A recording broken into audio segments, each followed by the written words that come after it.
Hi, it's so good to see you. It's so good to see you. I see you every day. I feel like you're my college friend that I follow across campuses and across state lines and wherever you are. I don't know how you hold it all together. You are a busy man. Oh,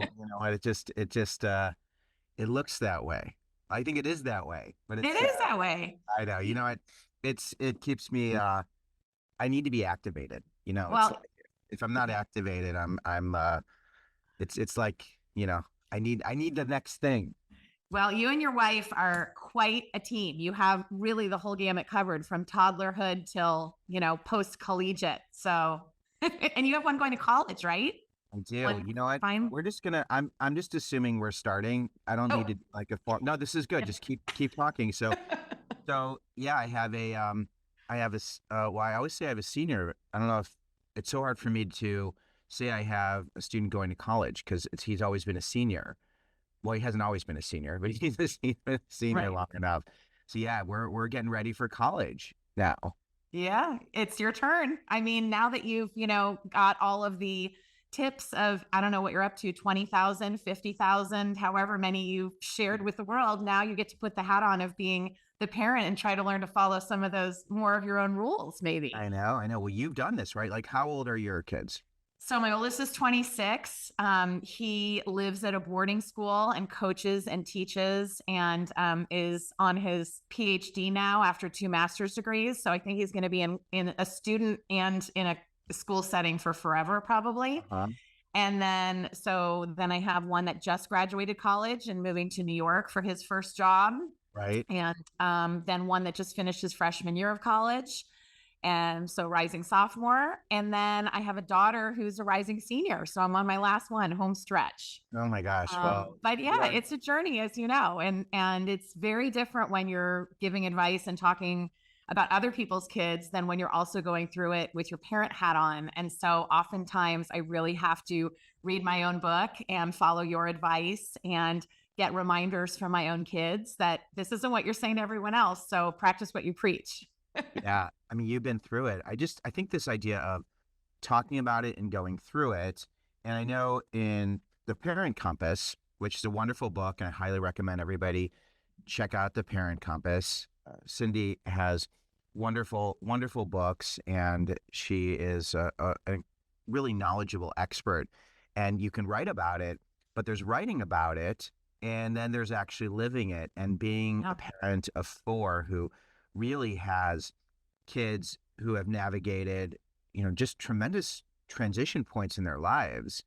Yeah. What would you say when you look at the book and you look at the experience of being a parent, where is there this disconnect or this, oh wow, that this is how it really is?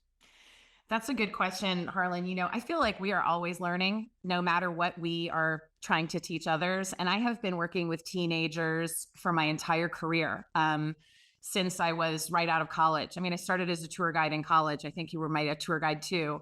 And so I was touring teenagers around and then started working in college admissions and then started doing private college counseling. I was also a high school teacher for a year in the middle of that. I pursued my own master's degree, and then I am pretty retired from the college counseling and now just, visiting schools and student groups and parent groups and speaking, things like that. And this book, The Parent Compass, really was born out of the college admissions scandal of 2019 and how all these parents had made so many mistakes and gone way off the rails in our competitive, crazy world. And it was heartbreaking to see these news headlines come out. And I got together with a colleague, Jen Curtis, who co-authored the book with me. And the two of us said, we have got to teach parents how to behave better. The behavior is kind of abhorrent and it's impacting these kids in such a great way. And we were seeing it with these kids coming in and out of our offices who were, feeling like they didn't have their own voice, feeling like they were little robots, feeling so much pressure and so much anxiety that they couldn't get through making an appointment to meet with us without the help of their parents. And so we just decided it was time to teach parents a lesson and write an etiquette book. So we actually had a different title. It was called Parentiquette. It was a parent etiquette book. And Interesting. that title didn't do well. We trademarked and everything, and did not do well in the testing. So it became the Parent Compass to guide parents through this journey of like the tween and teen years. So where the disconnect comes, I think, between kind of practicing and preaching is the fact that when there are our own children and we're connected to them by, blood or adoption or however you have children, you are fiercely loving them and supporting them and wanting to help them find their way and find their path. And it's very hard for parents to disconnect their hopes and wishes for their kids from who their kids may be as individuals. So a lot of times, out of our like fierce love and devotion for them, we want to overmanage and manipulate and keep track of kind of all of these things for our kids, and kind of do those things like be the helicopter parent, or be the snowplow parent, or the militaristic parent, whatever those terms are that we've heard through all the years. And it comes from a place of love, because we feel that by doing, we're helping and we're guiding. But actually, all the data tells us it's actually doing the opposite. It's creating kids who can't, who are so fragile that they kind of can't go off to college and figure things out on their own without mom or dad waking them up in the morning and, advising them and helping them in every step of the way.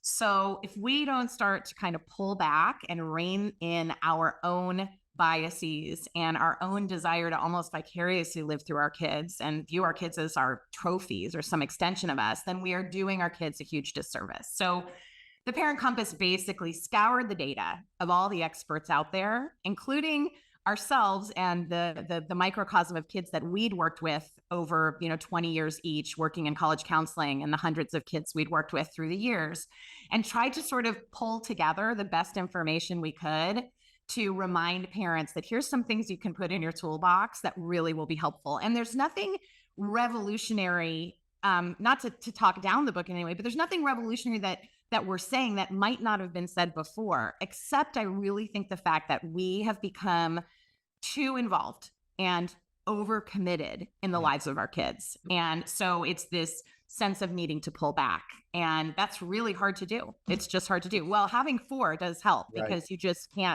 can't control everything. You Right. have to pull back, and you have to let them become their own people, because there aren't enough bodies and you're outnumbered and hours in the day. I think So it's really hard. And I think there's also this part of the humility of being a parent, because I have 3, and at this point, we're preparing for my oldest to go to college. And I just hosted a program the other day called 15 Things New College Parents Should Never Do. Right. So I said 15 things you should never do. And as I'm going through the list, I'm like, I do this, I do this, I do this. And I'm the one who's supposed to be like, never do this. But the thing is, because of technology and because we are so accessible, and we have really been included and involved and willing participants, there is something to be said about parents who feel shame or guilt, or read a book like Parent Compass, or go to a session that I'm hosting, or read one of my books, or hear a bit of advice where it says, you should do this or never do this.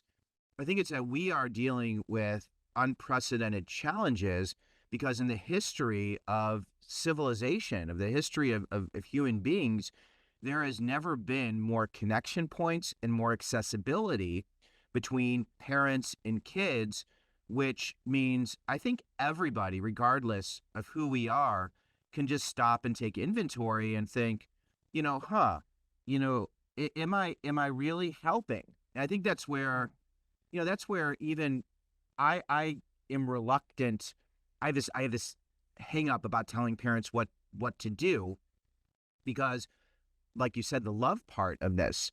So for you, like the humility of writing a book, trying to respond, where are the places where you felt, when suggesting parents things to do or not to do, where are some of the places where you were like, I do this, and writing yeah. about this is a helpful reminder, so I don't do it as much, or at least I'm intentional and aware of why I'm doing it and how this impacts my Sure. kids.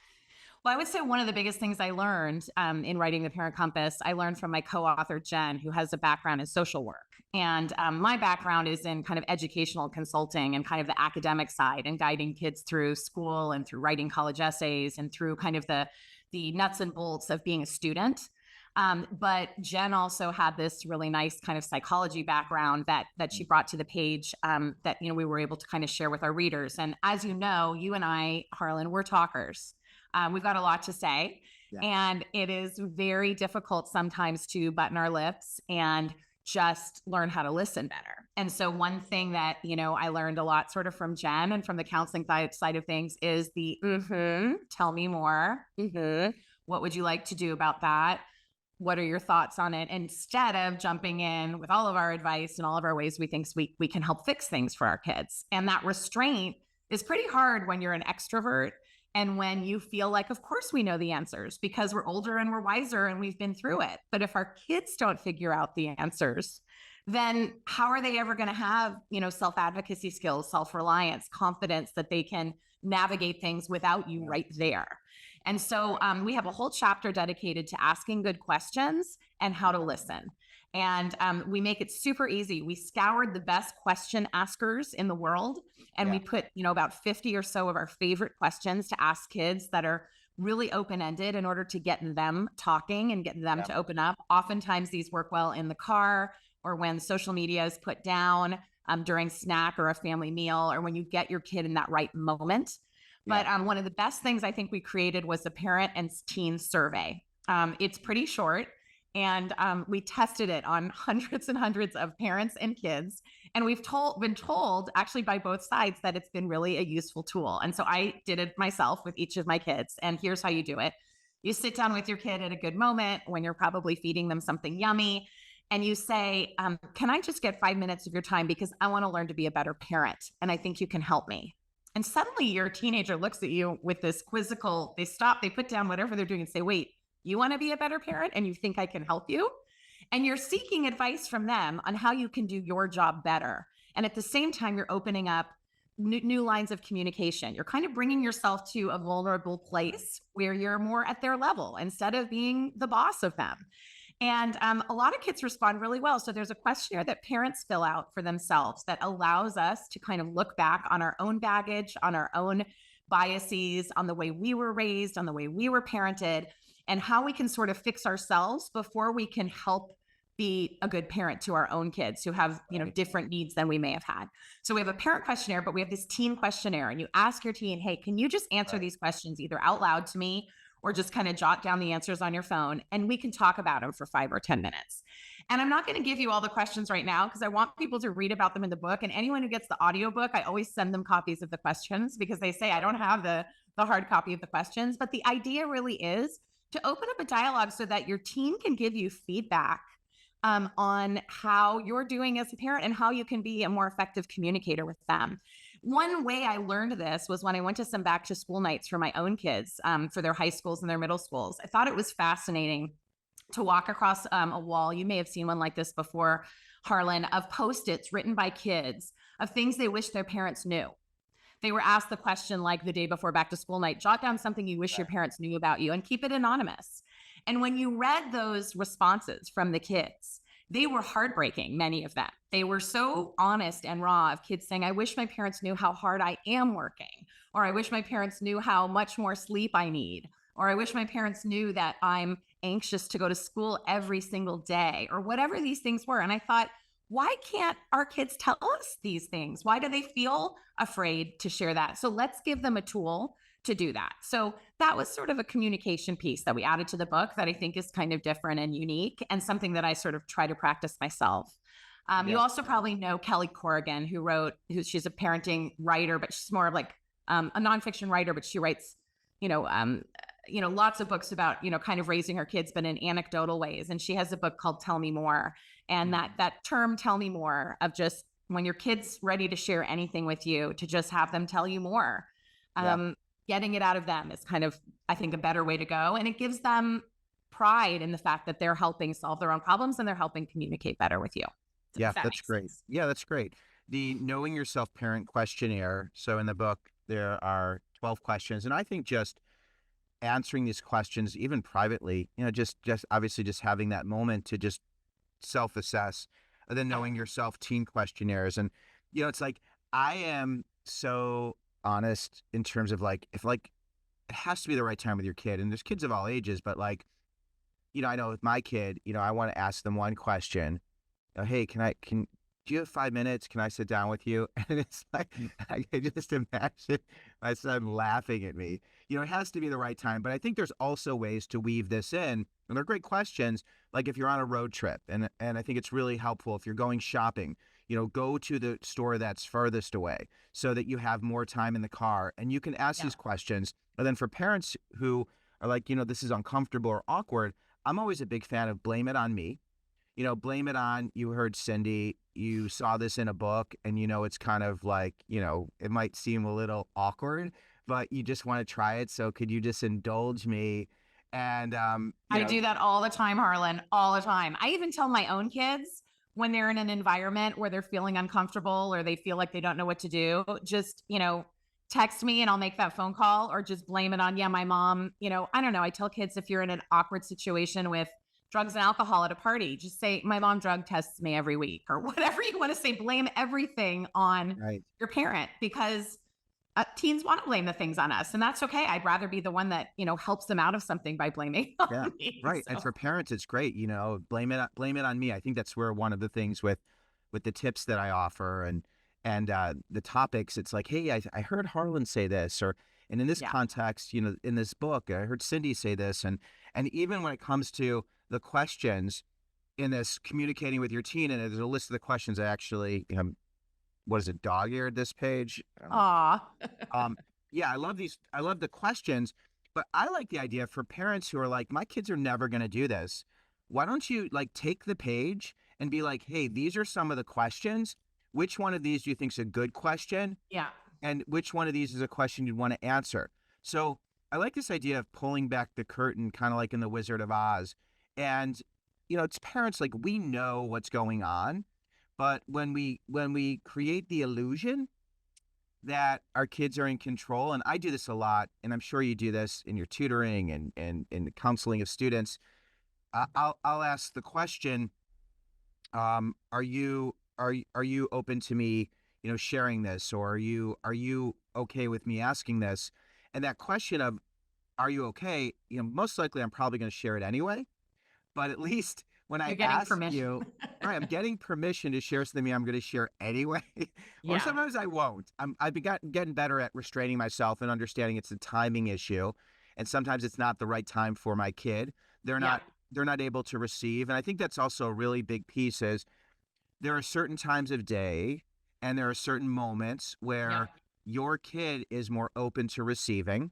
So And willing each kid to, is different. Each kid is different, right? So, like, the minute yeah, they get in the car, if you're driving them, is not the time. They've got to have their decompression time and right. look out the window or put in their earbuds or scroll their phone or whatever. And you have to wait for those right moments. But Harlan, just last night, I was playing Scrabble with my 26-year-old son and his girlfriend who is visiting, and my husband. The four of us were playing. And on the kitchen table, we keep table topics, just a box of questions that you can order from, can have a question book or table topics, whatever What it are is. they? And Someone might be my like son's table girlfriend topics. opened it up. She said, "What is this?" And my son rolls his eyes. He's like, "Oh my God, we've been through all those questions."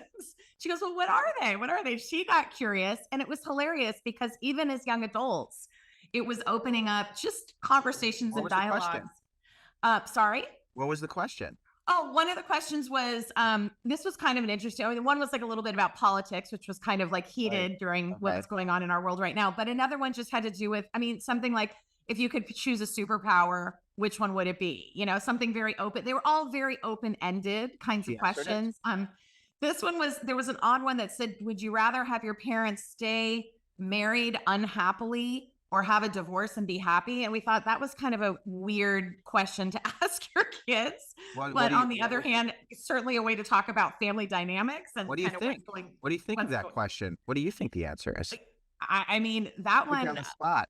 yeah, that one putting me on the spot. I think, if your kids are being impacted by an unhappy home life, obviously I think, we live in a world where you'd want them to have a happier, peaceful home, like not just happy wife, happy life, but I mean, I just think happy couple. Yeah. But I think some sort of disconnect between you and your partner is going to happen all the time, no matter what. The question is something, are those, how many of those build up and are they serious enough to lead to being miserable and wanting to separate? That's something totally different. So we didn't actually even explore that question because we were fortunate enough in our home that my husband and I just celebrated our 30th wedding anniversary. And my kids know that we just got back from a trip celebrating that. And so in that sense, it does not mean they haven't seen us fight or cry or be upset with each other through the years. And our parenting styles could not be more opposite. Yeah. But we have figured out, how to kind of make that work. And I think, as you know, as well, Harlan being a parent of 3, that some of your kids come to each of you for different reasons based on what they feel more comfortable with talking to which parent about. But to get back to the question of what do I think? I mean, I'm certainly not the expert on marriage counseling. I don't have my degree in it, but I do think that if you're miserable in your life with your partner and you've gone through the counseling and you've gone through ways to try to fix it, and that's really the only solution that you can come up with. And that's probably a healthier solution than your kids being in a toxic home. Yeah, that makes a ton of sense. I love this. I'm also curious. You said your partner, so your husband's 30 years. Congratulations. That's wonderful. Thanks. And 30 years is, so many life experiences, so many changes Crazy. and transitions. And you have your parent compass, but your husband has his parent compass. Right. So as someone who's parenting and been through this, what suggestions do you have when your partner's parent compass is very different than yours? And if you can Right. give me a specific example of Sure. when that caused some friction and how you were able to manage that. So yeah, I mean, how many examples do you want? We could have a whole podcast on the examples. And I think, I met my husband when we were students in college. So we have gone through pretty much, from college graduation of ourselves to 2 college graduations of our own kids. So that is a lifetime of change and growth and, and where you come from and where you're going. One thing that attracted me to my now husband was the fact that we felt like we came from sort of similar upbringings and homes that we were fortunate enough that had longevity and parents that had been married. My parents are, I think, at 65 years and his parents are at 62 years. So we're lucky in the role model department.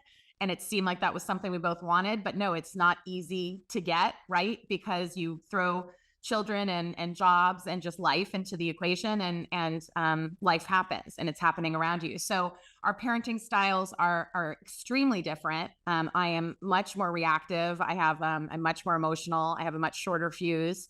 And my husband is a lawyer. He's more logical. He lays things out in A, B, and C format.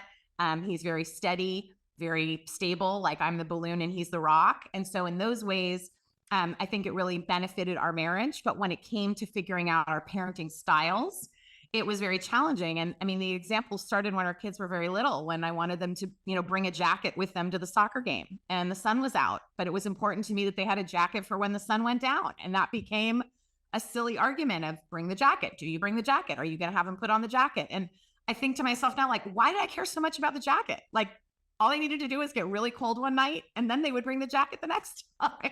Right. So I've thought about this in a lot of years, but that's sort of the example from when they're very little and the styles are very different. We used to also speak in our early years of, are we going to go change the diaper? What are we doing for dinner? Have we picked up the dry cleaning? Whatever those things are, they were sort of worded in a way of like, whose job was that? And you kind of have to figure out in your marriage how to delegate and how to balance who's covering what. We decided on our honeymoon that I was going to be in charge of the microeconomics and my husband was going to be in charge of the macroeconomics, so home loan and a car loan and insurance and bigger picture things, investments. He was in charge of that and all the day-to-day bills and minutia was more my department. So we figured out ways to balance it. But with our kids, it's been very, very informative and interesting because our kids each communicate so differently. So we have 2 that will tell us everything from the beginning of their day to the end of the day, and 2 that are not, as revealing. In fact, one of them, I always have to kind of text for proof of life. And the way I do that is I send a picture of the dog. So if I send a picture of the dog, I get an answer. But if I send a couple questions and no picture of the dog, there's not a reply.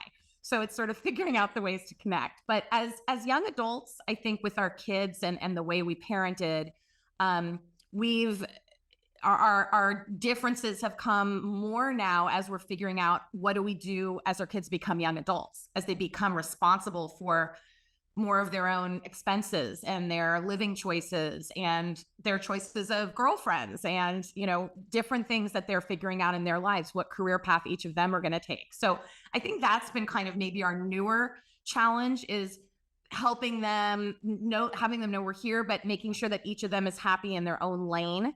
And we always say, like, you're only as strong as your weakest link, right? And I wrote an article many years ago called 4 for 4, about having 4 kids. And we would always sort of gauge, like, how's everyone doing?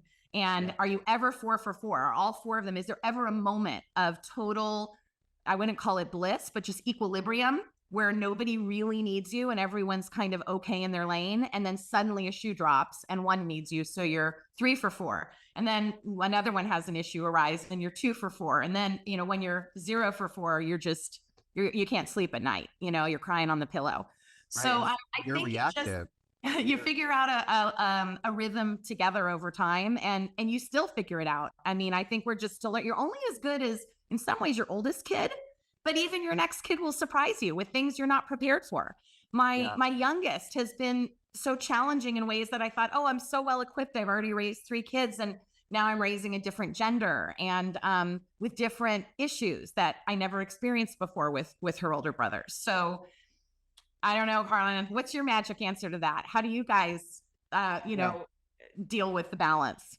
Well, I love the question, and I think it really speaks to when you have a book like The Parent Compass, and you are trying to manage. There's reacting and there's responding, and reacting tends to be emotionally driven, and responsive tends to be more logical and thought through. More self-aware, looking from the balcony, and it's an impossible expectation when you are someone who is so emotionally driven and reactive, to be able to say and do the right things, or at least the things that are recommended, because we tend to go to our defaults, and this is where, I do it as well. And I think for parents, one thing is to do the training and to do the introspection and to really do the work, not when it's all happening and unfolding, but really when you're 4 for 4 or 2 for 2 or 1 for 1. When things are good, that's the moment to really stop and, in a steady place, say, okay, I'm going to do a little self-reflecting. And also my kid, I'm going to make space for them, because when people are heightened and reactive and in a time of change and discomfort, it's really hard to regulate and be present, and to also do the things that we're suggesting, because it's challenging. That's right. My situation with my wife, we've grown. I forget, someone said that we've been married 21 years, 22 years. I should know. 21. Congratulations. Yeah. And it's who I was when we got married and who I am now and who she is. We're 2 very different people. And one of the things that helped me the most is that I stopped needing to be right. And I know that sounds funny, but in a parenting situation and in a partner situation, this need for validation, and I'm an affirmation person. In the 5 love languages, I'm affirmation. Me too. Right. So the problem with being, or the challenge with being, an affirmation person is, as a parent and as a partner, you're going to get a lot of things wrong, and your partner's going to have a lot of ideas. And some of those ideas are not going to be the same ideas, and you have to pick and choose what's most important. And this idea of, it is okay if I am not right. If I allow a situation to unfold naturally, what is at stake? Either I'm going to be right, or I'm going to learn something I didn't know. So I stopped really digging in my heels and having to be right, because I resorted or pivoted to, I am learning and I am growing and I am curious and I am flawed and imperfect, and I am doing this for the first time. Yeah. So that's good. That's very healthy. I like that approach. That makes sense to me. And it's hard when you're emotionally driven, and I'm emotionally driven, to be like, okay. And even the example of the coat, do you take a coat when when your kid doesn't want to take a coat. I mean, it's perfect because it's warm and the sun's going down. I've had the same conversation with sunscreen. I'll be like, it's 5 o'clock. The UV rays are not as strong. Let's look at the UV index and see. But then maybe you get sunburn at 5. But it's also a good idea to have sun Right. care all Yeah. parts of the day. But there are these little things, and those little things, if we own them and hang on to them and define ourselves by them, really eat away Yeah. at ourselves and our relationships. Yeah. My husband calls those the gray areas. I mean, there are so many gray areas where you could make the call one way or you could make the call the other way. And sometimes you just make the call and you make the wrong call. And here's my thing that I think I learned the most as a parent. When you talked about the idea of, not always having to be right. It's okay to say you're wrong. It's okay to apologize, and it's okay to be vulnerable. And I would say some of the best parenting I've probably done unintentionally because I'm emotional is when my kids have seen me cry. And it doesn't happen a lot, but when it happens, they're seeing me at a very human, very low, very, raw level. It's nothing I'm necessarily proud of. And I know a lot of parents leave the room and go count to 10 or go find a private place to do that. But this is who I am. So if I'm feeling, and it's happening. And sometimes those moments have led to really wonderful connection between me and my kids because they see me as a fellow human that's not, in control of everything. And we're able to kind of get through, a conversation because it's gotten more under my skin in a different way. So I think it's okay to be vulnerable in front of them. I definitely think it's okay to be wrong. And I think it is important. I do say to my kids, it could be an hour later, a day later, or a week later. I could say, I'm really sorry about the way I responded in that situation. I wish I'd done it differently. I wish I'd said this, or I wish I hadn't reacted that way. And I think it's important for our kids to hear that, we might not have gotten that one right. And we thought about it. And because then we're modeling that for them to then come to you and say, I blew it. This happened to me. Can you forgive me? Of course, you're going to forgive your kids. Right. You're going to love them unconditionally. But it's hard to hug a porcupine, as they say. And if you can, get down to the kind of brass tacks and the basics of it, and be vulnerable, I think you can get a little bit closer to solutions. I love it. I love this.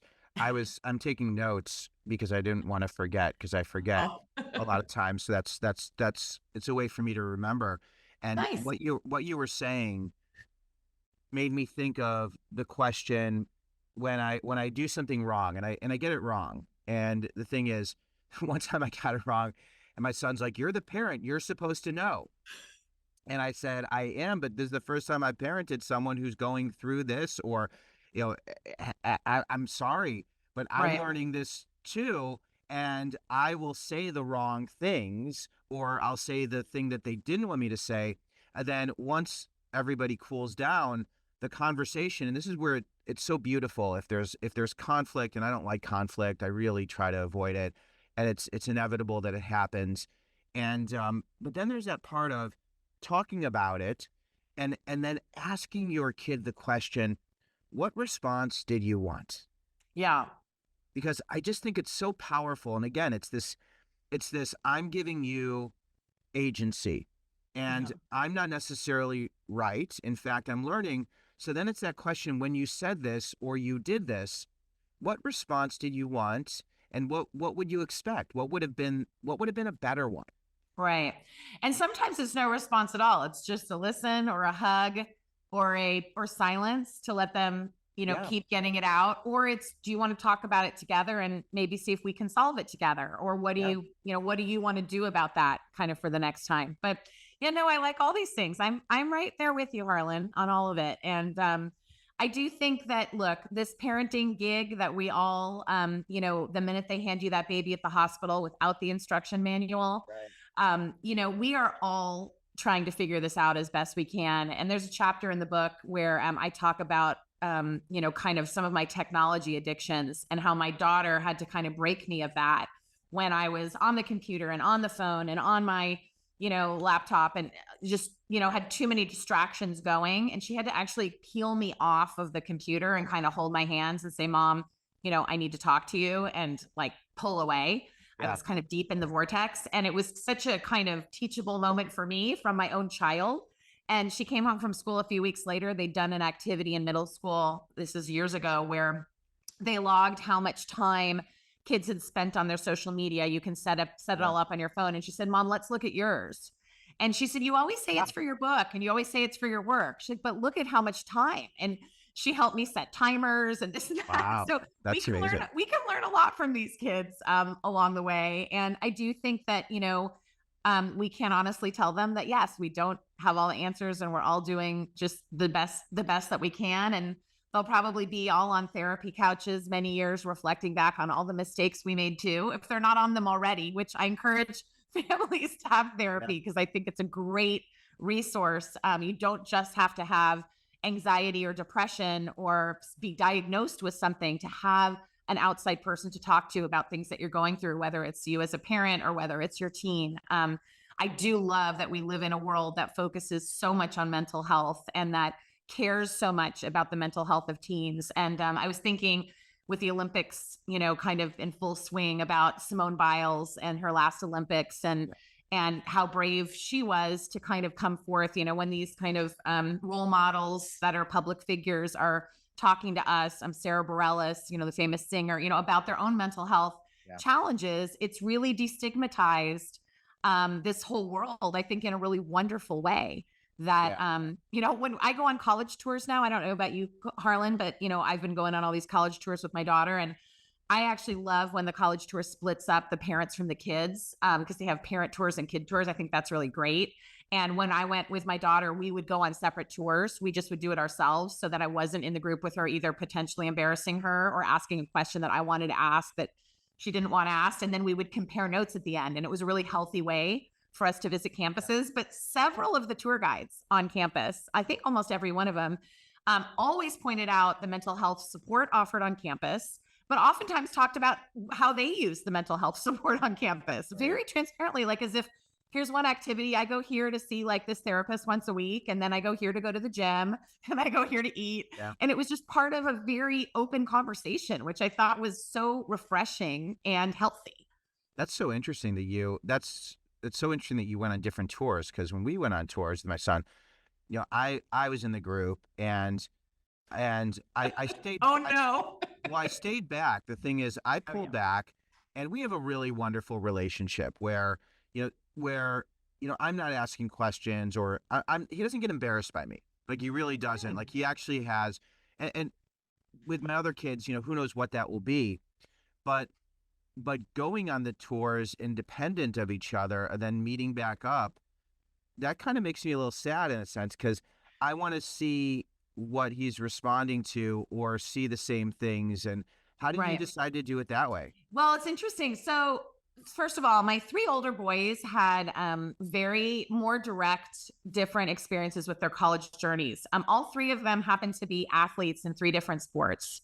And so their process in applying to college was very different because they were either identified or were identifying colleges they were interested that had to do with their sport. My oldest actually went to boarding school, and his journey was just kind of very different. And then he ended up walking on to a sport, but the other two ended up doing that. And it's a little bit of a different path because it's a little bit more direct. And my daughter, on the other hand, is just casting an incredibly wide net. And in 1 year, I have no idea what the answers will be. It's like, can't even guess on a crystal ball where she'll wind up and what kind of school, because she's all over the place. And I would say that I love her dear. Yeah, there it is. The crystal ball. Yes. I love her dearly. But I think it was healthier for our relationship that I wasn't on the tour with her, partially because of me first of all, we like the fact that she would usually 4 or 5 tour guides will get up and they'll tell you, like, here's my major, here's my interests, here's the things I'm involved in. And she would pick the one to tour with that was the closest to her personal interests. And then she would listen to the others and she would say, Mom, you go on that one. So we did it more strategically to gather more information. And we were asking a lot of the same questions, but just separately, so we could get the answers from two different students and who are having two different journeys. Yeah. And then we would take it one step further, like you do, Harlan, and we would go to the dining hall and we would go to the bookstore and we would like find kids and pretend we were lost or we would be lost. And then we would ask them questions like, how did you choose this school? And do you like it? And did you transfer in? Or are you thinking of transferring out? Like we would ask the stuff that maybe the tour guides won't talk to you about. So we really were trying to get more in-depth boots on the ground, not just the tour guide perspective. And going separately, I think I do embarrass her a little more, that one. The other ones I don't embarrass as much, but I just think Right. it's our dynamic together.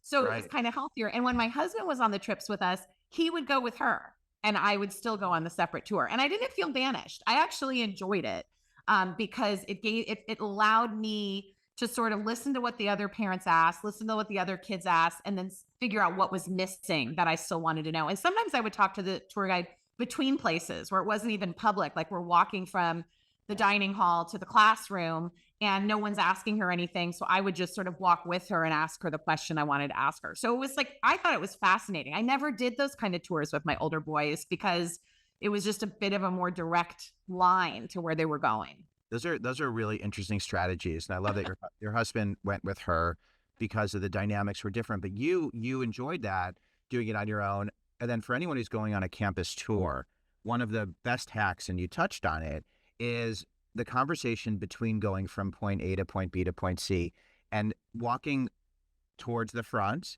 and being close to that tour guide and then asking them some of those more Yeah. specific questions and then building that rapport. Because then, and this is what happened with my son, is then at the end of it, he was able to get that person's information. Yeah. So these tour guides are so open. And once They're you have, amazing. These they're kids are great. great. Right. So once you have a tour guide who says, no problem, you could stay in touch with me, that tour guide knows a lot of people who have Sure. access to lots of places and lots of different experiences. So then it can be, thanks so much. You send a note where they send it through Snap or whatever, social media. And then it's the question of, do you know someone who's in this major? Do you know someone who's done this Yeah. sport? Do you know someone? And typically they have this wonderful network because Absolutely. these are the students who are really the face of the school, but also are Yeah. connected with other faces. So that's great. I'm glad we got that too. So one of the things we did, now the book's, wonderful and there's so many different aspects to it. And I really see the book as being your guide, a parent's guide to just walk through this experience, not just for your college student, but for your high school student, for your middle school student. Yeah. These are wonderful suggestions, a wonderful book. And I know we have some tips that we pulled to just kind of give people a framework. And Yeah. I want to touch on those real briefly, just because we've Okay. talked about so many wonderful things. I know we A- were all over the place today. And that's the best. That's the best because I don't know. Do you have ADHD? Are you an I ADHD don't I person? don't think I do, but Okay. I was never really tested for it, but Yeah. maybe I do in some way. I don't Yeah. know. I don't, because I was diagnosed, last year, Oh and wow. I always knew, like, I mean, for me, I'm bouncing off the walls, and Yeah. even the question of me getting to the 5 topics Yeah. and asking you if you have ADHD is an ADHD thing to do because like Question. I can't even get to the. Well, I will tell you something, Harlan. This is really interesting, and I'll be totally transparent with you. I heard one of your tips the other day about you were giving a presentation, and you were saying, gosh, I've given so many of these, but I feel nervous right before I'm going to go on, and I start to sweat a little, and this and that, whatever. And I have been so looking forward to this conversation with you. I can't even tell you. I've been like following you and supporting you, and I mean, look, I've got you on my bookcase as Oh my well. gosh, I thought they were Um, all gonna fall. And whenever I find them, I know they don't fall. It's like called a floating bookcase. But anyway, when I go to bookstores and I find your book, I get all excited and take pictures of it and all of that. And so I was so looking forward to this meeting. And I went on a walk this morning with my son, and I said, "Oh, I'm going to be busy because I'm meeting with this guy that I'm so excited to meet with, and his girlfriend's actually from Naperville, so she's Oh, cool. local, pretty close Yeah. to you." And he said, "Oh, well, tell me about him." So I told him a little bit about it. He goes, "Oh, I've heard of that book and I know that guy. How do you know him?" I said, just kind of through social media. We've been following back and forth. And then I told him about your wife. I feel like I've known you, quite Yeah. frankly, just from everything you've shared. You're everyone's best friend. But when I was getting ready to turn on the computer and like set up the Zoom and have the car with you, I started sweating. Oh, I wow. started kind of breathing. I think excitement, but it was all. So I Wow. was like, oh my God, there's been a lot leading up to this Yeah. time in this moment. And even though we still experience those things. And I think that does that boost of adrenaline and energy and confidence that you sometimes need when when you're talking with someone. So anyway, that's my little background story. But yes, let's go through the tips really quick of some of the Yeah. things that we acknowledged. My favorite one, I think, was the first one that I shared with you earlier, which, in our correspondence, was just that we really have to appreciate our kids as individuals and know that they're not little clones of either who we are or who we'd want them to be, and really authentically see who they are and not try to create them into something else. And I've had parents through the years tell me, oh, my kid doesn't want to be a Boy Scout anymore, or my kid doesn't want to earn the Eagle Scout award, or my daughter wants to quit this sport or this or that. And I don't even understand why the parents have a dilemma about that if their child is unhappy, for example, in the activity that they're in, because the parents feel that, oh, taking that activity all the way through to the very end is going to somehow be their silver bullet or their magic way to improve their chances at a more competitive college, for example. And they're telling me this about their fifth grader. And I'm just thinking life is too short. Let our kids explore, let them expose themselves to lots of different things. I have, kids who have such different interests. I have one who likes the trapeze, and I have another kid who likes to kick field goals, and I have another kid who will read every placard in every museum and will stay in the room with artwork for hours on end when everyone's ready to leave. And so you have to just look at each of your kids for what excites them and connect with them in that way. Pretend to be interested in it if you do, but let them share their passion and their expertise and their interest with you because you had your turn. So that's my biggest thing, is see and appreciate these kids for exactly who they are. And if they're not sure who they are and they're changing every day, then just keep loving them all the same until they come out and figure out the things that excite them. Yeah. So that's sort of number one. Yeah. I really like seeing and appreciate who your child is, and really getting to know them as they change and evolve, and being open to who they are and where they're going. Yeah. And I think the underlying piece that really helps us to see our kids is trusting that it's going to be okay no matter what. Yeah. And I think that's where a lot of us struggle, because especially when it comes to the college piece, there's this scarcity, there's this fear, there's this competition, there's the social equity, there's all these other aspects to it. And what I like to do when I'm talking to parents and students is to just remind them that no matter what happens, you're going to be okay. And in fact, the more you could see your child for who they are and give them permission to see them for who they are, the more okay they're going to be sooner. Yeah. And Yeah. and that's a tough thing for a lot of parents. My wife's a speech language pathologist who works with lots of families 0 to 3, and I know you know her, and you've said wonderful things about Love her. her. And she's at Learn to Talk with me, and she's wonderful.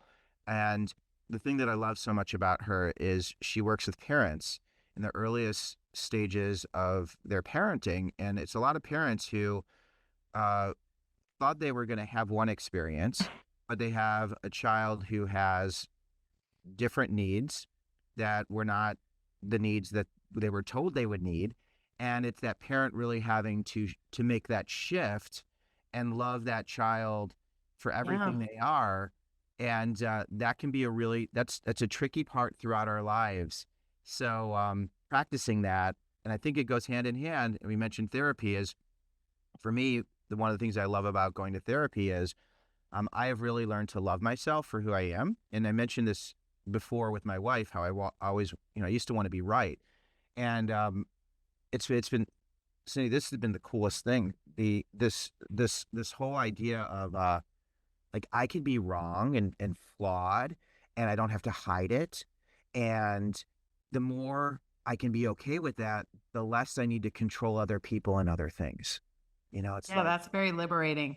it's beautiful. And here I am Yeah. at this point in my life, and I've really been working the past, I'd say maybe 4 or 5 years to really be more comfortable. And it translates into everything I do, because I can do a video and I could say it the wrong way, or I can have a conversation with someone who I want to impress and not be as impressive in certain areas, and be like, wait, I don't need to be impressive in all these areas, and I don't need to envy someone, and I don't need to focus on what's wrong with me because of other people, because Yeah.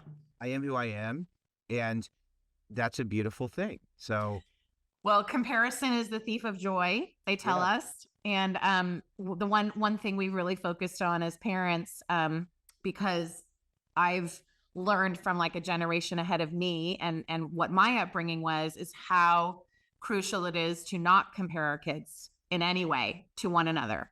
Hmm. They're definitely born into the same home, but it's hard not to do sometimes when they're close in age or they're the same gender or whatever it is. Right.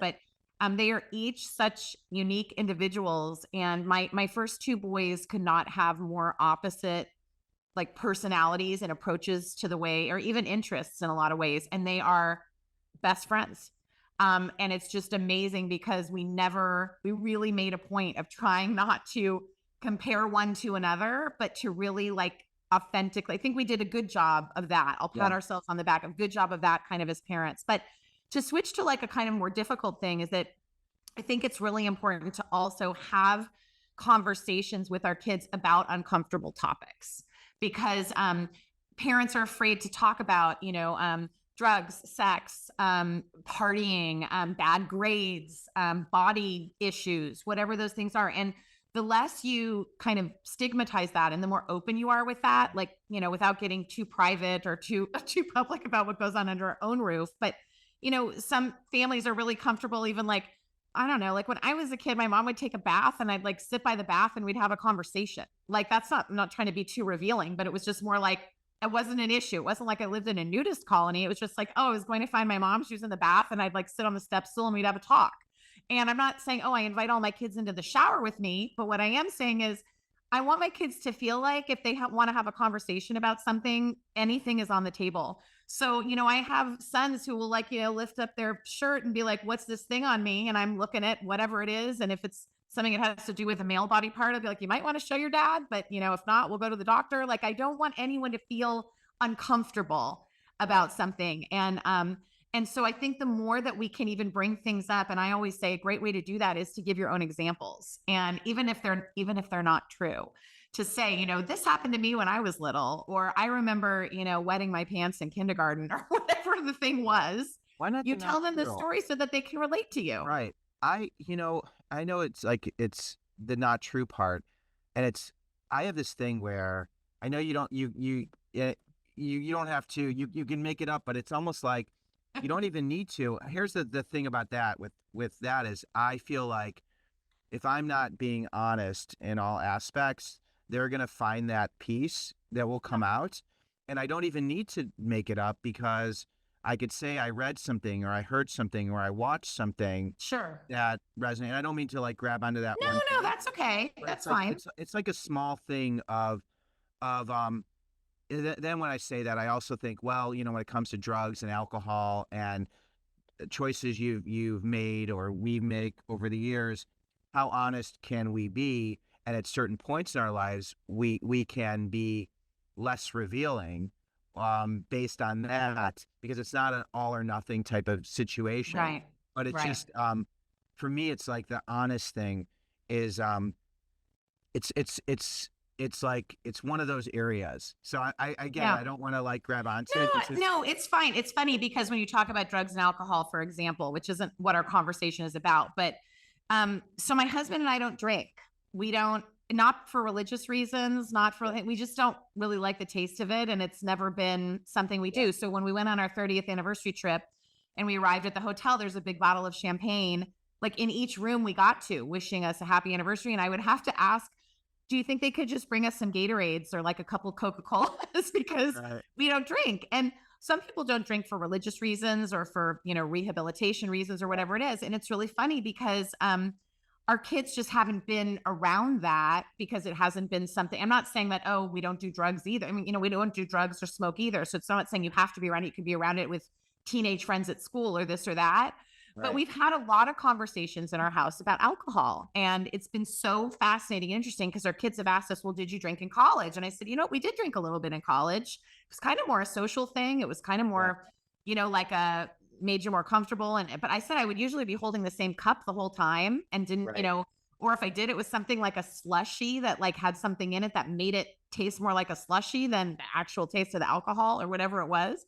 And it's been really interesting actually then to see our kids go through these journeys and make these choices. And we're not against it. in the sense that, I mean, our big thing is it is illegal if you're under 21, right? I mean, it is. There's an age limit on it. On the other hand, it's available and kids are going to find it. So if you are against it or having, your kids feel like they need to hide things from Right. you, then that's a different thing. We've just always told our kids, like, you can always call us. We will always give you a ride home. We will never get mad at you if you're, Yeah. if you get sick from something or if you need to leave a party or this or that. We just don't want you to get behind a wheel or any wheel with anyone who's had that. So it's been interesting to see how that's kind of influenced our own family. But I do feel like that's something that we can honestly say, yeah, that's just was a value, I think, in our home. And even now, occasionally, I guess if I would, maybe, I don't know, twice a year, I'll have a drink of something. And my kids will kind of look at me like, Right. oh, what's going on? I'm like, I don't know. It's just, I'm in Hawaii and a mango margarita sounded fun. I don't know. Like, Right. just, Right. I didn't really need anyone's permission and I wasn't driving anywhere. And I was just going back to a hotel Right. room or whatever it might be. Exactly. So it's been kind of interesting. But anyway, the point is, yes, I think you're right. It doesn't have to be that you're making up a lie. You can say you heard it somewhere, or you read it somewhere, or whatever. But sometimes on the spot, you can't come up with something quickly Right. enough, and can say it happened to you if you want it to happen to you. Love that. The other thing we talked about earlier, obviously, was mental health and how I important wanna it is. I Yeah. want to just point out, I Oh want to yeah. make it really clear so people can understand that number two is communicate with your teens about difficult and uncomfortable topics. So, Yeah. having those conversations and being okay with those uncomfortable conversations. And if you're not comfortable as a parent, and you don't have another parent who can be comfortable, it's having an older sibling, Yeah. it's having an adult, it's having someone, a therapist, it's having someone who they can, because I know for some kids, they aren't going to have as open and That's comfortable right. of a relationship. And for a parent who's like, I want my kid to be able to tell me all these things, I think it's also really important to, and this is that part I was saying about, who I am. And if my kid isn't comfortable talking to me about a particular topic, it doesn't matter to me as long as there's someone they can talk to Right. and have that support. So, uh, those uncomfortable topics are great. So then the third, and we've And got, I'll just add one last thing to that, yeah, Harlan. There's great books out there. Like This Is So Awkward, like by Vanessa Kroll Bennett. uh-huh, They're like a doctor and a mom, and they talk about all the uncomfortable topics, body odor and, whatever, sexual right, things and drugs and just all the conversations that would be weird to have. You can always pull out a book and either give it to your kid or say, hey, do you want to read it together? Like, and talk about it. And if they don't want to talk about it with you, they can just read it on their own. I yeah, think books are great places to get that kind of information as well, instead of just Googling things on the internet. yeah, absolutely. And I think also, if there's a video that you see that's interesting, like I'll do Yeah. this with my 11-year-old. We'll watch some reels together. He doesn't have an account, and everything we do in terms of social media is supervised for the most part, or it's in a public room where we're able to engage and talk about it. But there's this Jaden animation. Oh, great. Jaden animation's really interesting. Jaden animation was part of a Mr. Beast video, and I don't want to spoil what happened, but played a prominent role in the video. And we're like, oh, let's watch this. So we watched Jaden animation, and it was all about dealing with life and embracing who you are and all different aspects. And there's a mental health component, and it's all really clean and it's Good. That's wonderful. great. But it's like those different tools are so powerful, and there's so many of those. Yeah. So, all right, number three is pay attention to your tween teens' mental health and destigmatize conversations around it. And I know Yeah. you were going to talk about that, so share Yeah, more. well, I was just gonna say we did talk a little bit about that earlier in our Yeah. conversation, and I know we have a mutual friend who I love, who's talked with Zach. Not to put another social media name out there, but he's a That's fine. teen that That's great. has helped open up this conversation, and it's just he's got a great platform. I encourage my parents and the teens that follow me to also follow him. And I really just like the work that he's doing, where he's Yeah. opening up mental health in lots of ways and lots of conversations that teens can have with each other in a place that's Yeah. kind of safe. And he's got a blog, and he's got lots of student ambassadors and writers and people kind of all over the place, sort of spreading the message of keeping the conversation open, and especially with boys and men, where maybe feelings and talking about your feelings isn't as cool or accepted as it might be maybe for females. And so Zach was really focusing originally, I think, his platform on, opening it up for, boys to be more vulnerable and share their communication. So I do really like the work that he's doing and kind of helping young people as well. So just another good resource. Yeah, great resources. Yeah, and our own experiences, and I think our own personal mental health challenges and how we've worked through that is just so powerful as well. And I know we touched on that, but I find the modeling piece to be just so powerful, and to recognizing the importance of having those people. So we also mentioned there's Talk with Zach, and then there was that wonderful Simone Biles interview, and we'll include links to all this in the show notes. And definitely. then there was a great conversation with Simone Biles, and I think it was you can call me daddy, or what, I can't remember the exact name of the pod. It's a very popular podcast, and she was on that podcast, and it was a really wonderful one. Ellie Zeiler also does really great work, really supporting mental health, and has a wonderful podcast. There are a lot of great people. Yep. There are a lot of great people who I really respect. Okay, so number 4 is be willing to change, adapt, modify your parenting style and behavior to support your teens during these years. So explain that.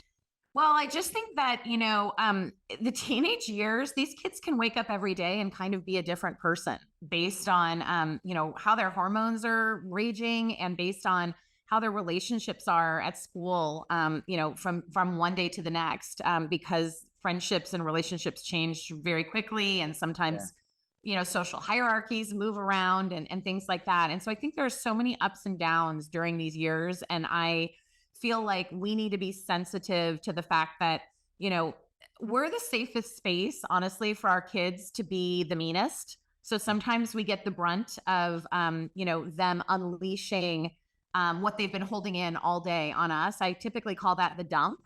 Right. And I used to take it really personally. And then I realized, no, this is just kind of letting off that steam, and I should take it almost as a privilege and an honor that they're dumping on me, because they can at least, open up the valve and get that out. So I really, encourage parents to kind of look backward at their own, upbringing themselves, and sort of how they communicated, and try to really understand that as our kids are constantly growing and changing, we may need to just pivot and adjust, sometimes on a daily basis. And one day our kid's going to throw their arms around our neck and, be sitting on our lap. And then suddenly they don't want they don't want to be touched anymore. And when we talked about the love languages, it was interesting because my daughter and I did that together, talking about the 5 different love languages. And we have such opposite love languages. I'm such a tactile person, and I like to kind of hug and emote and verbalize how I'm feeling. And my daughter, hers was the experiential one. Like, that's how you show your love, by doing things together, by like shared experiences. Yeah. And so I had to kind of adjust, I will have to say to her, like, is it okay if I hug you right now? Because that's what I want to do. And sometimes she'll be like, nah, and then I go hug the dog instead. And then I have another kid who comes up to me and always wants a back rub and always wants to be touched. So I feel like, okay, that's my kid. That's my cuddler. And, he's been that way since he woke up from naps as a baby, just always kind of like nestling in. So I think it's understanding that, our kids are changing rapidly and quickly. I think doing these exercises, like these love language exercises, and having that open communication, and then sometimes, giving the quick hug and then saying, I know you don't like it, but I just have to do it. And you laugh about it, or whatever it is. I love that. But I do think that, we just, need to understand how much they're changing. I mentioned under that one as a subheading of the idea of encouraging our kids to do hard things. That's something that Jen, my co-author, loves and learned a lot about. And she talks about a story. We talk about a lot of students we've worked with in our books, and advice we got from them, and students we observed. And one of her students, she calls like one of her banner students, that she just said kind of had her life really together as a high schooler. She just seemed to like have it together, a good balance of friends, did well enough in school, had a good relationship with her parents. Like, she sort of was, across the board, it seemed like she was kind of walking on water. And when Jen finished working with her, she said, all right, so tell me your secret. Like, what is it that, you think like your parents did right? And, things turned out the way they've turned out for you. And she said, well, I think the best thing my parents did for me was they made me do hard things. And Jen said, well, continue, explain, tell me more. And she said, well, I mean, they would watch me struggle to tie my shoes, and I would even like cry and I couldn't do it. And they would demonstrate on their shoes and I would demonstrate on mine, and we would be late for whatever we were going to until I could figure out how to tie my shoes. And it was the best feeling when I finally did. And when we went to a restaurant, they would, if I wanted my water glass filled, I would have to ask to get more water instead of them, asking for me. And when I went to the doctor, they told me to tell the doctor my symptoms and me to check myself in. And when I made an appointment, they gave me the phone number and I would have to make it. And so she said her parents continued to put sort of like natural obstacles in front of her so that she could learn to do these hard things herself. So by the time she was done with high school, she was like, I've got this. Like I'm ready to, Yeah. face the college experience because I've had practice doing these things. So Yeah. Those are really interesting things.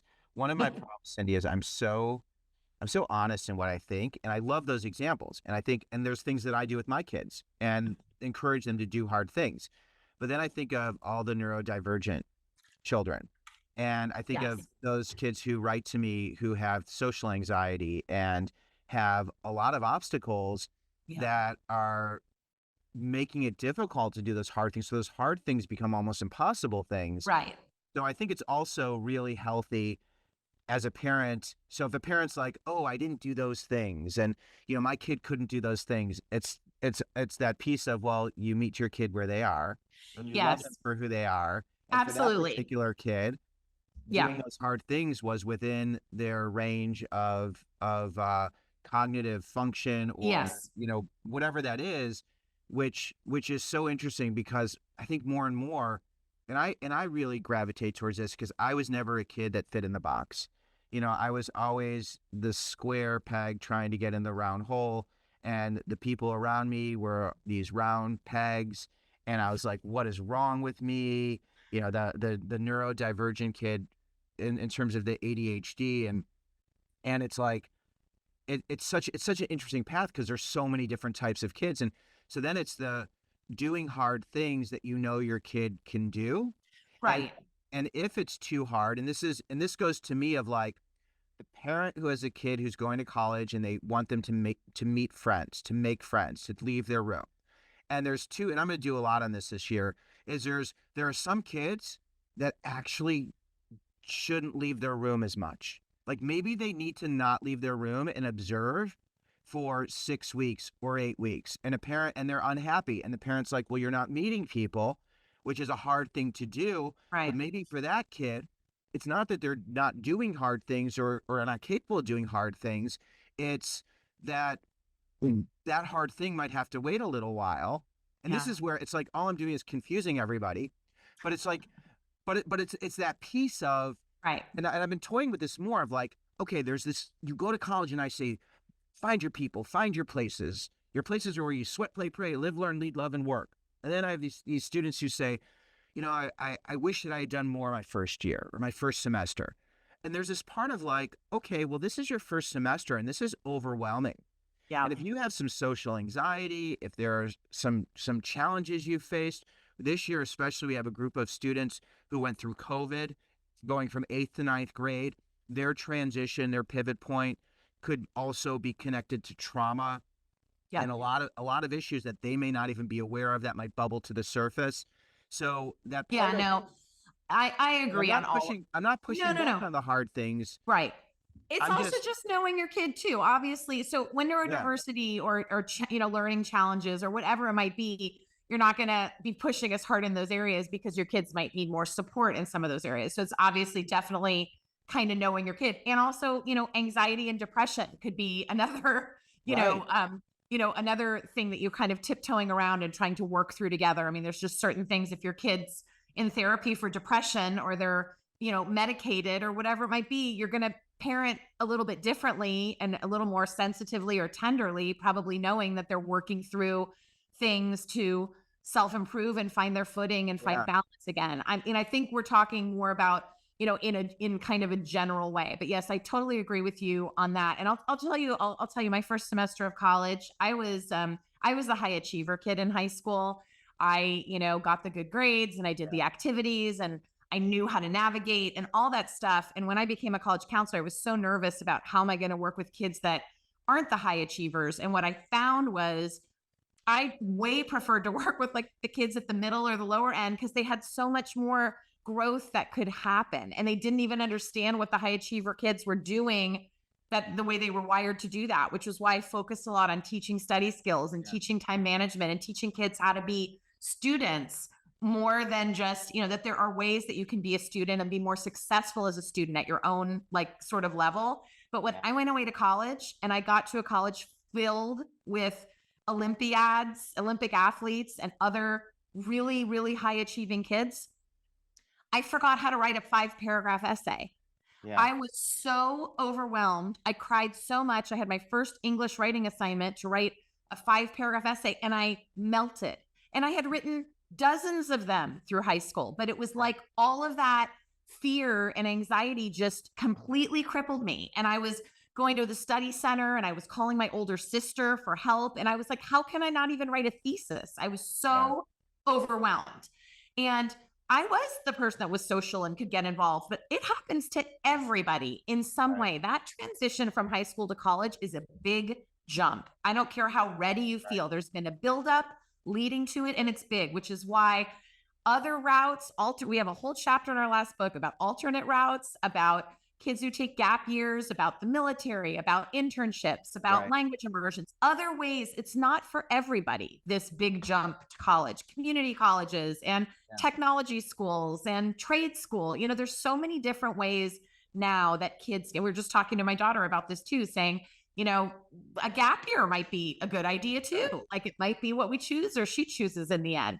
Right. So, I think that yes, each of these things of adjusting your parenting style and behavior would be adjusting it also to your particular child and what their particular specialty might be. Right. And we're on the same page with all that. And I feel like we know each other well enough where when I share these things, it's not, it's not to make it be a flaw or anything that takes away. I just, sometimes even, because we know each other just, through conversation and messaging but I don't want to, I just want to make sure, Yes. I think, and I listen to things through the ears of these parents who I know in September, October, I get flooded. And for you went to Stanford, right? Yeah. Right. And it's interesting because you mentioned that, but you didn't mention the name of the school. Yeah. Which is interesting. And I'm curious, did you not mention it on purpose? It's funny. Like I go back and forth on that whole bumper sticker thing. I mean, I think we should, should be proud of our kids for whatever wherever their journey takes them and whatever it might be. And I would also say probably the way I parented my first 2 kids was probably different than the way I parented my next 2 as I kind of became more seasoned and understood the mistakes that I was making and the ways I could do things better through learning from other parents and through reading and through being a student, the way, finding people like you, Harlan, and other people to learn from. I mean, I feel like if you can learn from a parenting person one new thing, just one, like from this conversation we've had for an hour, if you listen to this, thank you, listeners, just take one takeaway and bring it back and try it in your life and see if it works for you. And people tell us they read the Parent Compass in a weekend. It's not a big, heavy book. It's very anecdotal. It's a quick read. It sounds like you're having a conversation with us and they can start applying things, thank you, on Monday.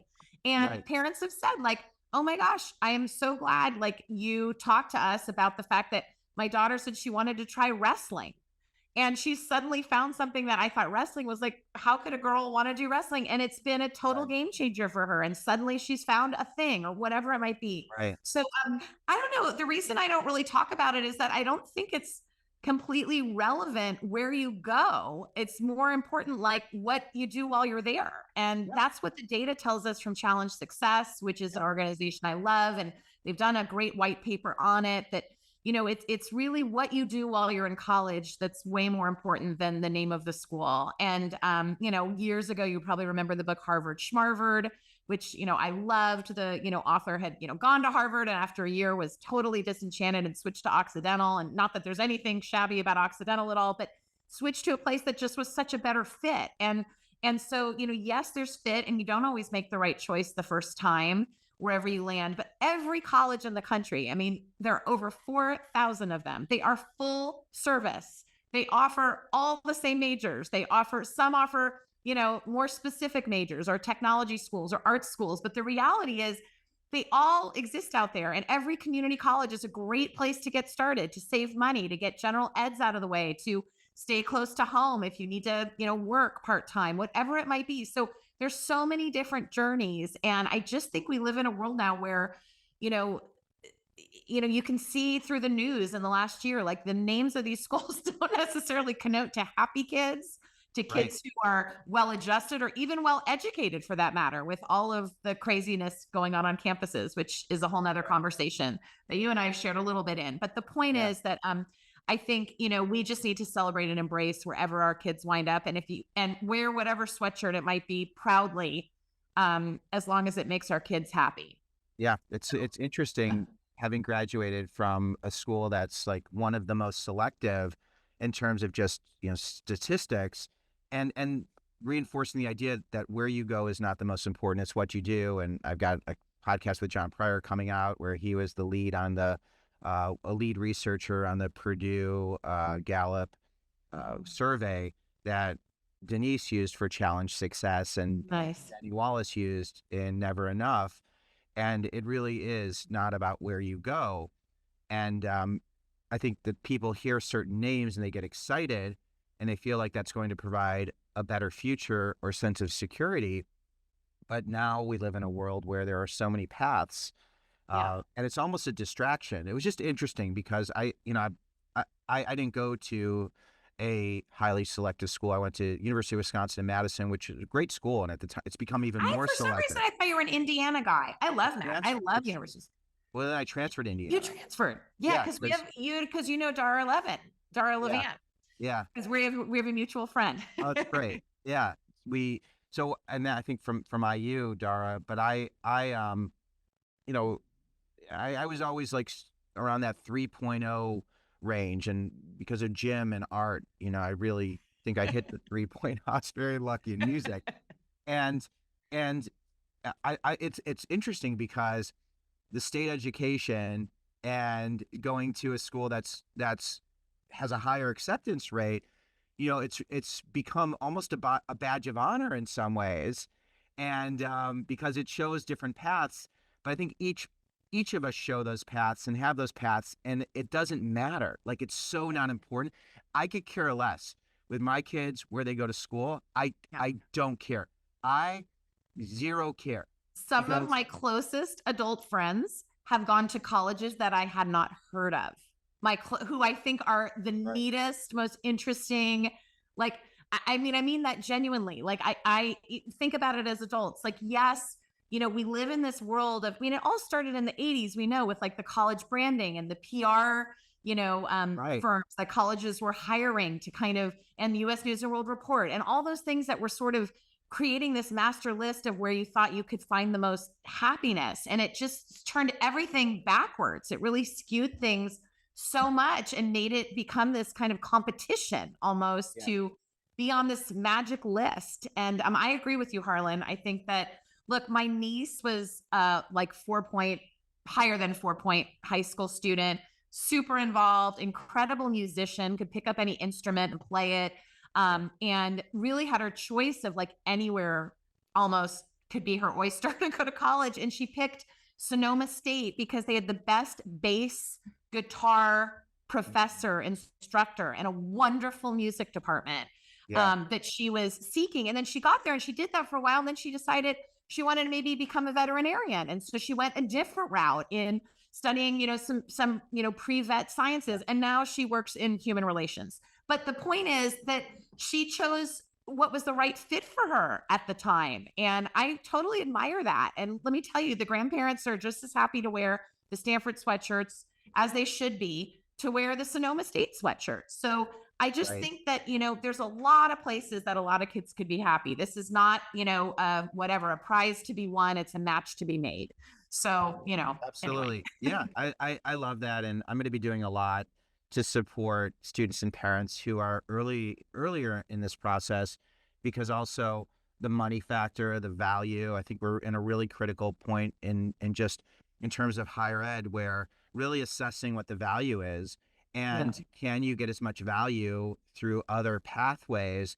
And the answer is absolutely 110% yes, yes, yes, yes, yes. And Yeah. to put yourself, or to have a student put themselves in a situation where they are buried in debt and they are constantly worrying about what happens once they graduate, that's not really being set up for success. And I love community colleges too. Like, Yeah. community colleges rock, especially in Yeah. California. You can get access to so many great educations and schools. All right. So that leads us to the final one of embrace the journey, not the destination. And I Right. think what we just talked about is the journey. Is that journey? Oh, I just want to mention, this is my ADHD brain. When I was I'll visit all schools and I'll interview students, and I was at Stanford's campus talking to all these students, and it was so wonderful to talk to them, because what I learned is so many of those students had been so exceptional for so long in terms of being acknowledged and welcome and pursued, that when they face rejection and when they are in a place where there's all these other people who are exceptional, they really struggled, a lot of them, in a lot of ways. Whereas that student who really had to fight for their mental health, fight for their grades, really work through high school, who weren't even considered to be in to get access to these other schools, those students had so many wonderful qualities. And Yeah. it wasn't that one was better than the other. It was simply that it was different. Yeah. Well, they call that duck syndrome, where, the kids get there, you get to a school like Stanford, and everyone on the surface looks like they've got it all together, but like a duck floating around in the pond. But underneath, the duck's feet are moving at such a fast pace just to stay floating. Although someone pointed out to me that ducks float anyway, even without their feet, because they're filled with like water, they're filled with air or whatever it is. But the point is, there's Right. this sense of like, you've never really, it looks like everyone's got their stuff together, and they really don't. I mean, they really don't. That first, anywhere you go, I think Right. most people don't have their stuff together their first semester. It takes, like, Absolutely. I mean, think about, like, as an adult, when you move somewhere, right? If you Yeah. move to a new city, anywhere, and I've moved, every 5 years probably of my life, you take a year to just figure your way around this new Right. place where you are, to find a doctor and find where you like to go to the grocery shopping. And the same as with college. It sort of takes you that time to just get your bearings and sink in and learn your way around. And anyway, okay. That's great. That's even that. Like, these are things that are so important. And these are things that I share in my social media. These are things that you share in the book. These are things you share in your writing. And these are things that people don't recognize. They seem so small, Yeah. but they're so important. And that year, I call it the getting comfortable year. And you give it a year. And as a parent, you give it a year. And you appreciate that your kid is experiencing and experimenting. And the outcomes are not as important as them having those experiences and being Yeah. present.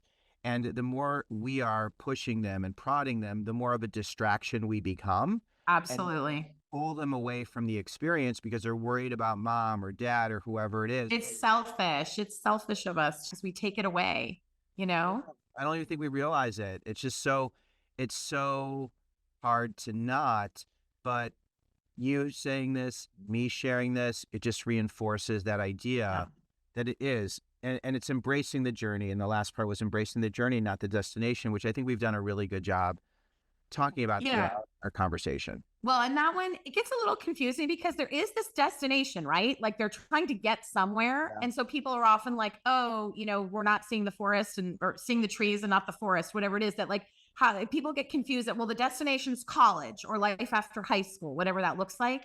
But it's really less like that than the journey itself to get there, and looking at like, what are all the steps sort of you're taking, and what are you doing in your day-to-day life, and what is the kind of grit and work and ethics that it kind of took to kind of sort of get where you're going, but wherever you're going, you're always kind of going somewhere. So, if we focus just too much on that, then we're kind of missing the mark. And it's hard to do because I always say to kids, like, just do school, like, just do school, like, do high school, and however high school emerges and evolves, whatever comes next, whether it's college or whatever choices you make, that comes next. But if you're always worried about that or trying to do school in order to do something that you think magically will help you with that, then it's like you're losing the authenticity of just kind of living in the moment. And unfortunately, schools aren't set up challenge success is going in there, boots on the ground, and trying to make these really great changes. But schools are not set up to like not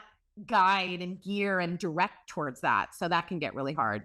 Yeah. But anyway, Harlan, I think we need to write a book together. Yes, there's so much wonderful stuff here. Schools are outcome oriented, and so many of the measurements are about outcomes. And I'm just a firm believer that it's not about the outcome, it's about the experience, and it's trusting that the outcome will be there. And that is where I think Parent Compass is so wonderful. And I encourage everybody to get your Parent Compass. Thanks for holding up the naked roommate. I appreciate that. I know we need to get a photo. Yeah, this is 100% about you and people getting to know you, Cindy. And we will share links to the book. I've been taking notes of some of the things that I wanted to include in the show notes. And we mentioned the 5 love languages. We mentioned Zach. We mentioned even your table talk. I want to know what type of table topics. Yeah, like the table topics. Yeah, and there's also the book of questions, which is another good one. Yeah, so we'll include all of those in the notes here so people can grab onto this. And then Cindy also included, it was so kind, you included some study skills, because I know that this is also an area of strength for you, and you've done this for years. And also time management tips. Would you be okay if I shared those in the show notes?